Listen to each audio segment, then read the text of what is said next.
दोस्तों, स्वागत है आपके अपने YouTube channel MS GK GS study में। और यह हिस्ट्री की तीसरी क्लास है। आपको पता होना चाहिए, इससे पहले हम 2 क्लास आपको बता चुके हैं। अगर नहीं आपने देखी है तो प्लीज़ इससे पहले वो वाली क्लास आप देख लीजिए जाके, तभी आपको यह समझ में आएगा, क्योंकि यह एकदम बेसिक से चल रहा है। तो आज की क्लास में आपको पढ़ने को मिलेगा मौर्य साम्राज्य और भारत पर विदेशी आक्रमण।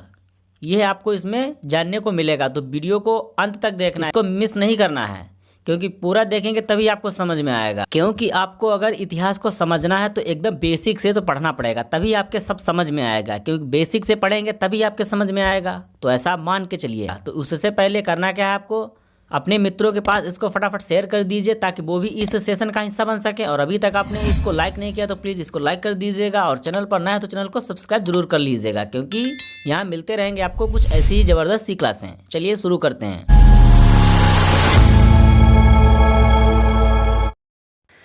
तो ये रहा आज की क्लास का पहला प्रश्न, लेकिन उससे पहले आपको बता दें कि दोस्तों देखिएगा कि वैसे तो भारत पर विभिन्न विदेशी आक्रमण हुए हैं, जिसमें यूनानी, शक, कुषाण, ईरानी और बाद में मुस्लिम शासक ने भी भारत पर आक्रमण किया है। तो ऐसा आप मान के चल सकते हैं।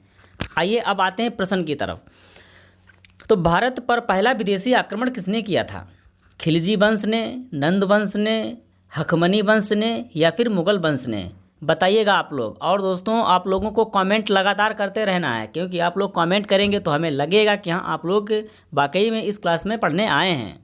तो प्लीज़ आप लोग एक प्यारा सा कमेंट करिए, और हो सके तो इस प्रश्न का सही से आंसर करिएगा आप लोग।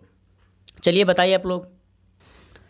तो भारत पर पहला विदेशी आक्रमण हखमनी वंश ने किया था। किसने दोस्तों? हखमनी वंश ने किया था। और देखिए ज़रा, एक बात आपको बताना चाहता हूँ कि प्रश्न को एकदम सही से पढ़ना है, और पढ़ने के बाद आंसर जो है वो आपको ऑप्शन के हिसाब से बताना है कि ऑप्शन क्या है क्या नहीं। ऑप्शन को भी सही से पढ़ना होगा आपको, तभी आप आंसर कर सकते हैं। ठीक है, इस बात को आपको ध्यान रखना होगा। यानी पहले प्रश्न को सही से पढ़ना है, और उसके बाद आपको एक एक करके ऑप्शन देखना है कि कौन सा सही है कौन सा गलत है, तब उसके बाद आपको आंसर करना है। एकदम आपका सही आंसर आने वाला है। आइए ज़रा हखमनी वंश के बारे में जान लेते हैं, क्या है मामला। देखिए दोस्तों, हखमनी वंश का संस्थापक साइरस द्वितीय को माना जाता है। ठीक है, साइरस द्वितीय जो था भारत पर पहली बार आक्रमण करने में असफल रहा था। यानी हखमनी वंश का संस्थापक किसे माना जाता है? साइरस द्वितीय को। और इसने भारत पर आक्रमण किया था पहली बार, लेकिन यह सफल नहीं रहा था, असफल रहा था।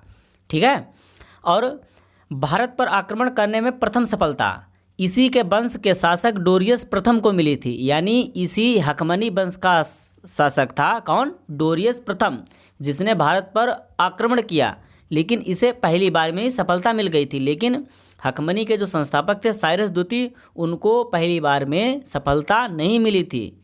तो आपको समझ में आ गया होगा, नहीं आया? आ गया? ठीक है, आ गया ना? ठीक ठीक, सही है। तो चलिए देखते हैं अगले प्रश्न की तरफ। डोरियस प्रथम ने सर्वप्रथम गंधार और कंबोज को हराकर कितने ईसा पूर्व में अपने राज्य में मिलाया था? पढ़िएगा जरा इस प्रश्न को सही से, देखते हैं क्या कह रहा है। देख लीजिए एक बार सही से, फिर आंसर करिए आप लोग। कि डोरियस प्रथम ने सर्वप्रथम गंधार और कंबोज को हराकर कितने ईसा पूर्व में अपने राज्य में मिलाया था? यानी कंबोज और गंधार जो राज्य थे, इनको हराकर अपने राज्य में कब मिलाया था? किस वर्ष में यह काम किया था इसने? 516 ईसा पूर्व में, 517 ईसा पूर्व में, 518 ईसा पूर्व में, या फिर इनमें से कोई नहीं। यानी तीनों ऑप्शन गलत हैं। क्या रहने वाला है इस प्रश्न का सही आंसर? फटाफट कमेंट करिए आप लोग। देखते हैं सबसे पहले कौन आंसर करता है। कौन है बच्चा वो दमदार और धमाकेदार, इसकी तैयारी सबसे ज़बरदस्त है?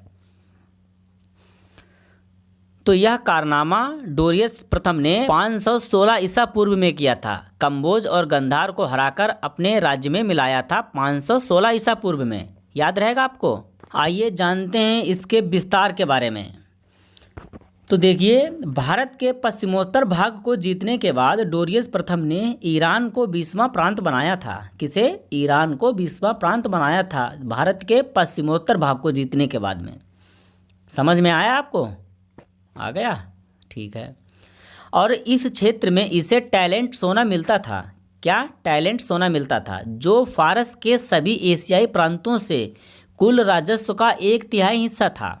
यानी जो टैलेंट सोना मिलता था इसे फारस के जितने भी एशियाई प्रांत थे उनमें से कुल इसका 1/3 हिस्सा हुआ करता था। या समझ में आ गया?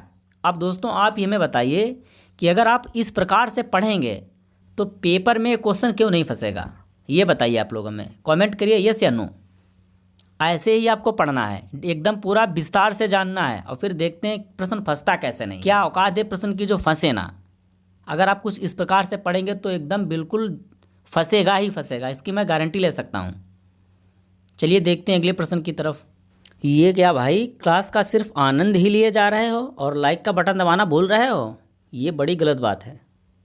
चलिए इसको फटाफट लाइक कीजिए और उस अपने ज़रूरतमंद मित्र को ज़रूर यह वीडियो शेयर कीजिए जो कहता है यार जीएस में समझ में नहीं आती है, इतिहास या हमें बिल्कुल समझ में नहीं आती है, हाँ, तो उसको यह शेयर कीजिए आप लोगों, फिर बताइएगा कि हाँ देखिए क्या समझ में आता है या नहीं आता है। और अभी तक आपने इस चैनल को सब्सक्राइब नहीं किया तो प्लीज़ इसको कर दीजिएगा, क्योंकि यहाँ पर मिलने वाले हैं आपको जीके जीएस के कुछ दमदार ऐसे ही क्वेश्चन और दमदार सी क्लास जो आपके सिलेक्शन दिलाने में आपकी मदद करेगी। कर दिया आपने? ठीक है, चलिए देखते हैं। डोरियस तृतीय को किसने पराजित किया था? फिलिप, आरंभिक, पोरस या फिर सिकंदर ने? जो डोरियस तृतीय था उसे किसने पराजित किया था बताइए आप लोग। तो डोरियस तृतीय को सिकंदर ने पराजित किया था, यानी option D is the right answer. समझ में आ रहा है नहीं आ रहा है? कमेंट करिए आप लोग। आ रहा है? ठीक है, चलिए देखते हैं प्रश्न नंबर 4 की तरफ। सिकंदर किसका पुत्र था? फिलिप का, अरस्तु का, सेलुकस निकेटर का, इनमें से कोई नहीं। बताइए आप लोग। तो सिकंदर जो था वह फिलिप का पुत्र था। किसका पुत्र था? फिलिप का पुत्र था, यानी option A is the right answer. और सीधा आपको लेकर चल रहे हैं प्रश्न नंबर 5 की तरफ, देखते हैं क्या कहता है। सिकंदर के गुरु का क्या नाम था? फिलिप, अरस्तु, अलेक्जेंडर, इनमें से कोई नहीं। बताइए आप लोग, फटाफट कमेंट करिए, देखते हैं सबसे पहले कौन आंसर करता है, वो भी बिल्कुल सही। तो सिकंदर के गुरु का नाम अरस्तु था। क्या था? सिकंदर के गुरु का नाम अरस्तु था, यानी option B is the right answer. और आइए जान लेते हैं विस्तार से सिकंदर के बारे में, एकदम आपको मज़ा आ जाएगा सिकंदर के बारे में जानकर। चलिए देख लेते हैं। तो सिकंदर का जन्म मेसिडोनिया में 356 ईसा पूर्व में हुआ था। कहाँ हुआ था? मेसिडोनिया में। कब? 356 ईसा पूर्व में हुआ था। और सिकंदर का मूल नाम अलेक्जेंडर था, यानी सिकंदर का जो मूल रूप से नाम था वो क्या था? अलेक्जेंडर था। और पिता की मृत्यु के बाद, यानी सिकंदर के पिता की मृत्यु के बाद महज 20 वर्षों के बाद यह राजगद्दी पर बैठा था। तो क्वेश्चन बन सकता है कि सिकंदर अपने पिता के मृत्यु के बाद कितने वर्षों के बाद राजगद्दी पर बैठा था? तो आपको याद रहेगा तो बता देंगे कि हाँ भाई 20 वर्षों के बाद यह राजगद्दी पर बैठा था। इसमें कोई कठिन बात ही नहीं है। अगर आपने पढ़ा होगा तभी बता सकते हैं आप, उसके अलावा आप नहीं बता पाएंगे। और जो सिकंदर की प्रिय पत्नी थी, यानी जो सिकंदर की प्रिय पत्नी थी उसका नाम था रुखसाना था। क्या नाम था? रुखसाना। नाम तो बहुत सुंदर था भाई। और सिकंदर के घोड़े का नाम क्या था? बुसेफेल्स था। क्या था? बुसेफेल्स था। और माना जाता है कि सिकंदर की जो कामयाबी थी वह उसकी जो सेना में घोड़े थे वो बहुत ही तेज़ तर्रार हुआ करते थे, तो इसलिए इसको ज़्यादातर जो युद्ध है वह उसने जीते थे। यानी उसके जो घोड़े हुआ करते थे सेना में वो बहुत ही तेज़ तर्रार हुआ करते थे। तो ये रही कुछ सिकंदर की जानकारी, आपको कैसी लगी बताइए ज़रा। और हमें बताइए कि आप यहाँ से कोई प्रश्न छूटने वाला है आपको? बताइए, यहाँ से तो कोई प्रश्न छूटेगा ही नहीं आपका। तो इसलिए डिटेल से पढ़ना ज़रूरी है, ये नहीं कि बस क्वेश्चन देखा फटाक से आंसर मारा और चल दिया आगे। हाँ, ये कौन सी जल्दी है भाई? अरे आराम से पढ़िए आप लोग, तभी समझ में आएगा। चलिए देखते हैं अगले प्रश्न की तरफ। सिकंदर भारत में कितने समय तक रहा था? 15 महीने, 19 महीने, 21 महीने, इनमें से कोई नहीं। बताइए आप लोग। यानी जो प्रश्न क्या पूछ रहा है, जो भारत में सिकंदर था वह कितने समय तक रहा था, यह आपको बताना है। तो जो सिकंदर था भारत में 19 महीने तक रुका था। कितने महीने तक? 19 महीने तक रुका था, यानी 326 ईसा पूर्व से 325 ईसा पूर्व तक यह भारत में रुका था, यानी option B is the right answer. चलिए देख लेते हैं प्रश्न नंबर 7 की तरफ, देखते हैं क्या कहता है। और बहुत ही ज़बरदस्त सा प्रश्न है ये। हाइडेस्पीस का युद्ध कब हुआ था? 326 ईसा पूर्व में, 327 ईसा पूर्व में, 328 ईसा पूर्व में, या फिर इनमें से कोई नहीं? यानी या तो इनमें से कोई नहीं होगा या फिर इन तीन में से कोई एक होगा। बताइए आप लोग। और हाइडेस्पीस क्या होता है? किसी को पता है? ज़रा कमेंट करिए आप लोग, देखते हैं किसको पता है। नहीं पता है ना? चलिए अभी आपको बता रहे हैं। तो हाइडेस्पीस का युद्ध जो था वह 326 ईसा पूर्व में लड़ा गया था। किसके किसके बीच लड़ा गया था वो भी आपको बताएंगे। और हाइडेस्पीस होता क्या है? ये कौन सा युद्ध था? नहीं पता है ना? तो चलिए आपको बता रहे हैं। एकदम बेसब्री से इंतज़ार मत कीजिए क्योंकि हम आपको बताने वाले हैं।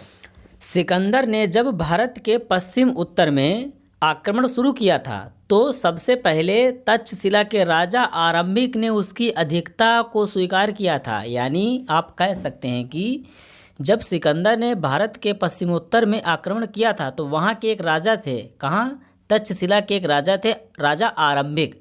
तो उन्होंने सिकंदर की मदद की थी। यानी कह सकते हैं कि यानी अपने देश के साथ गद्दारी की इसने, आरंभिक ने। आरंभिक ने ही सिकंदर को अपने यहाँ आप कह सकते हैं कि इसे बुलाया और इसकी मदद की थी युद्ध में। किसने? आरंभिक ने। कहाँ का राजा था? यह तक्षशिला का राजा था। तो यह इसने गलत किया था? नहीं किया था? देशद्रोही था ना? हाँ था। आप कहेंगे ये हाइडेस्पीस का युद्ध समझ में नहीं आया? अरे भाई आप हमें थोड़ा सा समय दीजिए, आपके बिल्कुल समझ में आएगा। और उसके बाद यानी जो तक्षशिला के राजा आरंभिक ने इसकी मदद की थी सिकंदर की भारत के पश्चिमोत्तर में आक्रमण करने के लिए। और उसके बाद जो सिकंदर था उसने पंजाब यानी झेलम नदी तथा चिनाब नदी, कौन कौन सी? झेलम नदी और चिनाब नदी, जो कि उस समय के हिसाब से भारत और पाकिस्तान में पड़ता था, पंजाब के मध्यवर्ती क्षेत्र के राजा पोरस पर आक्रमण किया। यानी जो सिकंदर था उसने पंजाब में झेलम नदी और चिनाब नदी की जो एरिया थी वहाँ के एक राजा थे, राजा पोरस, उन पर आक्रमण किया इसने। समझ रहे हैं आप लोग? और फिर हुआ क्या?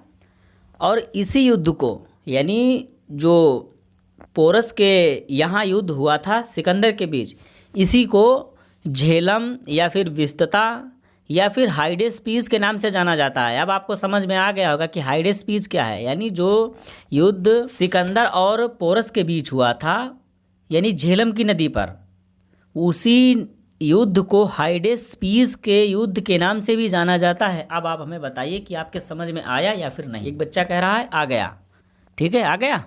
ठीक, क्योंकि थोड़ा सा समय चाहिए था हमें समझाने के लिए आपको, तभी आपके समझ में आएगा।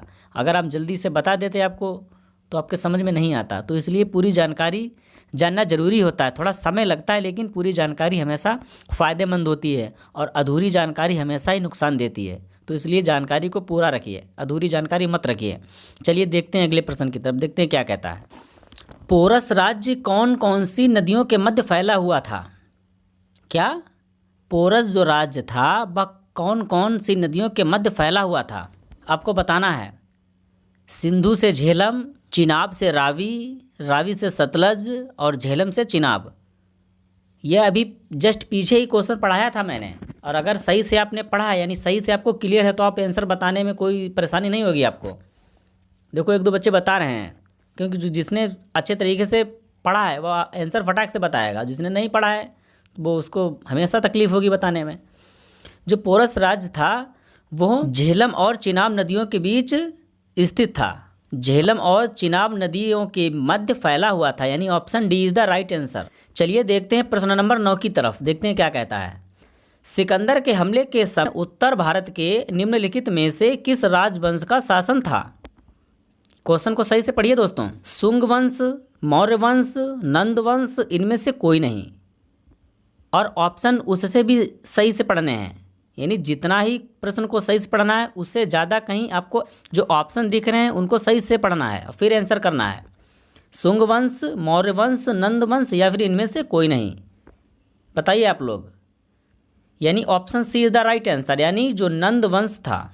यानी आप कह सकते हैं कि जब उत्तर भारत पर सिकंदर ने हमला किया था तो उस समय भारत का राजवंश कौन था, यानी कौन सा शासन था? यानी वह नंद वंश शासन था। ठीक है, समझ में आ गया? ठीक, चलिए देखते हैं अगले प्रश्न की तरफ, प्रश्न नंबर 10 की तरफ, देखते हैं क्या कहता है। और क्या भाई लाइक का आंकड़ा बहुत कम है, ये कैसे?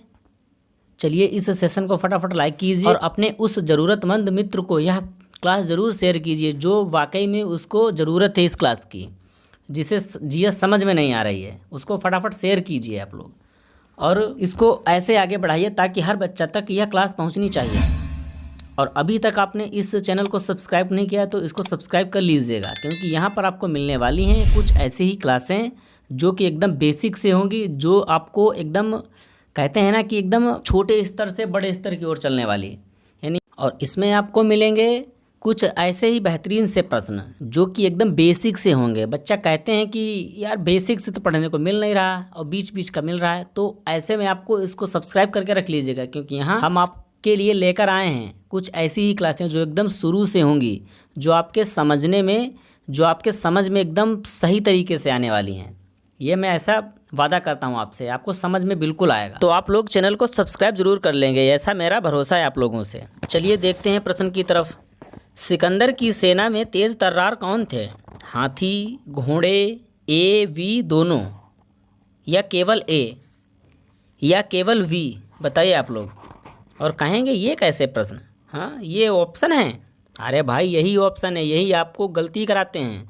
इसलिए मैं इस प्रश्न को लेकर आया हूँ कि आप लोग इस प्रश्न को देखकर या फिर ऐसे ऑप्शन को देखकर गलती ना करें। देखिए, जो सिकंदर की सेना में थे वो तेज़ तर्रार घोड़े थे, लेकिन आपको ऑप्शन बी नहीं बताना है, आपको बताना है केवल ऑप्शन बी, यानी option D is the right answer. यहाँ पर बच्चा गलती करते हैं, तो आपको यह गलती नहीं करनी है, इसलिए मैं यह प्रश्न ऐसा लेकर आया हूँ। और बहुत बच्चे गलती कर रहे हैं, यहाँ पे ऑप्शन बी बता रहे हैं, लेकिन केवल ऑप्शन बी नहीं कोई बता रहा है। तो समझ में आ गया होगा? आ गया, ठीक है। चलिए देखते हैं अगले प्रश्न की तरफ। ऐसी गलती बार बार मत करना आप लोग। चलिए देखते हैं अगले प्रश्न की तरफ। सिकंदर की सेना ने भारत के किस नदी को पार करने से मना कर दिया था? सिंधु नदी, झेलम नदी, सतलुज नदी, या फिर व्यास नदी? पढ़िएगा क्वेश्चन को ज़रा ध्यान से और फिर आंसर करिए आप लोग कि क्या कह रहा है। सिकंदर की सेना ने भारत के किस नदी को पार करने से इनकार कर दिया था? उसकी सेना ने कहा कि भैया हम इस नदी को नहीं पार करेंगे। वह कौन सी नदी थी? तो वह व्यास नदी थी, यानी option D is the right answer. Sikandar की सेना थी जो उसने व्यास नदी को पार करने से मना कर दिया था। आखिर क्या कारण था, जानना है आपको? कमेंट करिए किस बच्चे को जानना है। ज़्यादा वाले होंगे तभी बताएंगे आपको, मतलब ज़्यादा लोग कह रहे हैं कि बताइएगा क्या कारण रहा था। चलिए बताते हैं आपको कि सिकंदर की सेना ने भारत के जो व्यास नदी थी उसको पार करने से इनकार क्यों कर दिया था। आइए जान लेते हैं ज़रा उसके बारे में। तो आइए जानते हैं कि पूरा मामला असल में था क्या। दोस्तों, सिकंदर की सेना जो थी वह व्यास नदी को पार करने से इसलिए इनकार कर रही थी क्योंकि वे युद्ध से थक गए थे, समझ रहे हैं आप लोग, और आगे बढ़ने का डर था। उन्हें डर था कि मगध की जो विशाल सेना है उसका सामना करना पड़ेगा, जो गंगा, चंपा और सूर्या नदियों से सुरक्षित थी। इसके अलावा उन्होंने पोरस के साथ पहले ही एक कठिन युद्ध लड़ा था और उस सेना का मनोबल गिर गया था। यानी आप कह सकते हैं कि जो सिकंदर की सेना थी वह पहले ही एक बड़े युद्ध, यानी जो पोरस के साथ हुआ था, उसमें थक चुकी थी पूरी तरह से, और जो व्यास नदी थी उसको पार करने में उन्हें बहुत ही कठिनाइयों का सामना करना पड़ रहा था। तो इसलिए जो सिकंदर की सेना थी उसने कहा कि भैया यह हमसे नहीं पार हो पाएगा, यानी ये जो नदी है यह हमसे नहीं हो पाएगी पार, क्योंकि वो पहले से ही बहुत थके थे। और जो पोरस के साथ पहले युद्ध हुआ था उसमें वह जो उसकी सिकंदर की सेना थी वह पहले ही बहुत अच्छे तरीके से थक चुकी थी। इसीलिए जो सिकंदर की सेना थी उसने व्यास नदी को पार करने से इनकार कर दिया था। तो आई होप आप लोगों को समझ में आ गया होगा कि यह पूरा मामला था जो सिकंदर की सेना ने व्यास नदी को पार करने से इनकार कर दिया था। आप लोगों को एकदम बिल्कुल अच्छे तरीके से समझ में आ गया होगा। आ गया या फिर नहीं, बताइए आप लोग हमें। आ गया, ठीक, सही है। चलिए देख लेते हैं अगले प्रश्न की तरफ। सिकंदर का थल सेनापति कौन था? नेरियाकस, सेल्यूकस निकेटर, हखमनी, इनमें से कोई नहीं। बताइए आप लोग, ज़रा कमेंट करिए। देखते हैं सबसे पहले कौन आंसर करता है, वो भी बिल्कुल सही। और अगर आपने इस प्रश्न का आंसर दे दिया तो हम आप समझ जाएंगे कि आपकी तैयारी बहुत ज़बरदस्त है। देखते हैं सबसे पहले कौन कमेंट करता है, और अपना नाम भी कमेंट में लिखिएगा ज़रा। तो सिकंदर का जो थल सेनापति था वह सेल्यूकस निकेटर था, यानी option B is the right answer. और दोस्तों यह ऑप्शन में दे रहा है निरयाकस, ये भी आपको जान लेना है दोस्तों, यह सिकंदर का जल सेनापति था। समझ रहे हैं आप लोग, इसको भी आपको ध्यान रखना है। यानी एक प्रश्न से आपके 2 आंसर बन गए, तो इसको भी आपको ध्यान रखना होगा। चलिए देख लेते हैं अगले प्रश्न की तरफ, देखते हैं क्या कहता है। तक्षशिला के किस शासक ने सिकंदर की अधीनता को स्वीकार किया था? धनानंद ने, महापद्म नंद ने, आरंभिक ने, चंद्रगुप्त मौर्य ने। और दोस्तों यह आप प्रश्न बिल्कुल आसानी से बता सकते हैं अगर आपने इस क्लास को पूरा देखा है तो, क्योंकि इसका आंसर जो है वो पहले ही मैं बता चुका हूँ। समझ रहे हैं आप लोग? तो आप ज़रा अपने माइंड पर जोर डालिए और बताइए कि हाँ आप पढ़ाया था अभी नहीं पढ़ाया था, जस्ट पीछे। हाँ देखो एक लोग बता रहे हैं कि हाँ भाई आरंभिक सही है। जो तक्षशिला के जो शासक थे वो सिकंदर के अधीन थे, वो थे आरंभिक। यानी आरंभिक ही वह व्यक्ति था जिसने सिकंदर को अपने यहाँ बुलाया था और इसकी मदद की थी युद्ध में। यानी option C is the right answer. 1-2 बच्चे बता रहे हैं और बाकी ध्यान से नहीं देख रहे हैं इस क्लास को, मामला गड़बड़ा जाएगा। तो इस क्लास को सही से देखिएगा आप लोग। तो चलिए देखते हैं प्रश्न नंबर 14 की तरफ, देखते हैं क्या कहता है। हाइडेस्पीस का युद्ध किनके किनके बीच हुआ था? सिकंदर और पोरस के बीच, सिकंदर और चंद्रगुप्त के बीच, सिकंदर और धनानंद के बीच, सिकंदर और आरंभिक के बीच। बताइएगा आप लोग ज़रा, इसका भी आप आंसर दे सकते हैं बड़े आसानी से अगर आपने पूरी क्लास को देखा है तो, नहीं तो नहीं दे पाएंगे, बच्चा गड़बड़ हो जाएगा। इसीलिए कहते हैं क्लास को ध्यान से देखिएगा और एकदम शांत तरीके से देखिएगा, नहीं तो मामला गड़बड़ा जाएगा। तो हाइडेस्पीस का युद्ध जो था वह सिकंदर और पोरस के बीच हुआ था। और हमें दोस्तों कमेंट में बताइएगा कि हाइडेस्पीस के युद्ध का और क्या क्या नाम है। हमने जो पिछले क्वेश्चन बताए थे उनमें बताया था इनका नाम। चलो 1-2 लोग बता रहे हैं, ये तो अच्छी बात है कि 1-2 लोग बता रहे हैं। यानी option A is the right answer. Sikandar और पोरस के बीच जो था वह हाइडेस्पीस का युद्ध हुआ था। चलिए देख लेते हैं प्रश्न नंबर 15 की तरफ। और दोस्तों आपको बता दें कि आप जो प्रश्न नंबर 15 है यह आज की क्लास का अंतिम प्रश्न है, क्योंकि आज थोड़े क्वेश्चन कम हैं 5, वो हम जानते हैं, इसके लिए हम आपसे क्षमा चाहते हैं। और लेकिन ये जो 15 क्वेश्चन हैं ये इतने दमदार क्वेश्चन हैं जो लगभग किसी न किसी एग्ज़ाम से आए हुए हैं। इनको हल्के में एकदम बिल्कुल मत लेना। समझ रहे हैं आप लोग? यह जो क्वेश्चन हमने 15 कराए हैं ये किसी न किसी एग्ज़ाम में आए हुए हैं, तो इनको ध्यान से पढ़िएगा और टाइम टू टाइम रिवीजन करते रहिएगा आप लोग। चलिए देखते हैं प्रश्न नंबर 15 की तरफ, जो कि अंतिम प्रश्न है हमारा आज का। सिकंदर की मृत्यु कहाँ हुई थी? रोम में, वेबीलोन में जो कि ईरान में पड़ता है, कंबोज में, मगध में। बताइए आप लोग। तो सिकंदर की मृत्यु वेबीलोन यानी ईरान में हुई थी। और दोस्तों कब हुई थी क्या हमें कमेंट में आप लोग बता पाएंगे? चलिए आप लोगों के लिए हम छोड़ रहे हैं कि कमेंट में हमें बताइएगा कि सिकंदर की मृत्यु तो बेबीलोन में हुई थी जो कि ईरान में पड़ता है, लेकिन कब हुई थी सन हमें बताना है आप लोगों को कमेंट में, या आपके लिए होमवर्क है। तो दोस्तों आशा करता हूँ आज की क्लास आपको बहुत ही ज़बरदस्त और प्यारी लगी होगी। ये भी हमें आप कमेंट में बताइएगा आप लोग। तो मिलते हैं अगली क्लास में, लेकिन उससे पहले करना क्या है आपको भाई, इतनी प्यारी सी क्लास है तो लाइक तो बनता है और सब्सक्राइब भी बनता है। तो चलिए इसको सबसे पहले अपने मित्रों के पास इसको फटाफट शेयर कीजिए, और अभी तक आपने इसको लाइक नहीं किया तो प्लीज़ इसको लाइक कर दीजिएगा। और चैनल को सब्सक्राइब तो करना ही पड़ेगा आपको, क्योंकि यहाँ कुछ ऐसी क्लासें मिलने वाली हैं आपको जो कि आपके सिलेक्शन के लिए बहुत ही हेल्पफुल होने वाली हैं। चाहे आप किसी भी एग्ज़ाम की तैयारी करने हो, चाहे वो रेलवे हो या एसएससी हो या फिर यूपीपी या फिर अदर कोई स्टेट एग्ज़ाम हो, तो आपके लिए ये क्लास तो बहुत ही महत्वपूर्ण होने वाली हैं, क्योंकि एकदम बेसिक से चल रहा है क्लास। हैं होने वाली हैं, बिल्कुल होने वाली हैं। तो आई होप आप लोगों को समझ में आ गया होगा। तो चलिए मिलते हैं अगली क्लास में, तब तक के लिए स्वस्थ रहिए, मस्त रहिए और अपनी तैयारी को ऐसे ही बहुत ही ज़बरदस्त बनाते रहिए। धन्यवाद।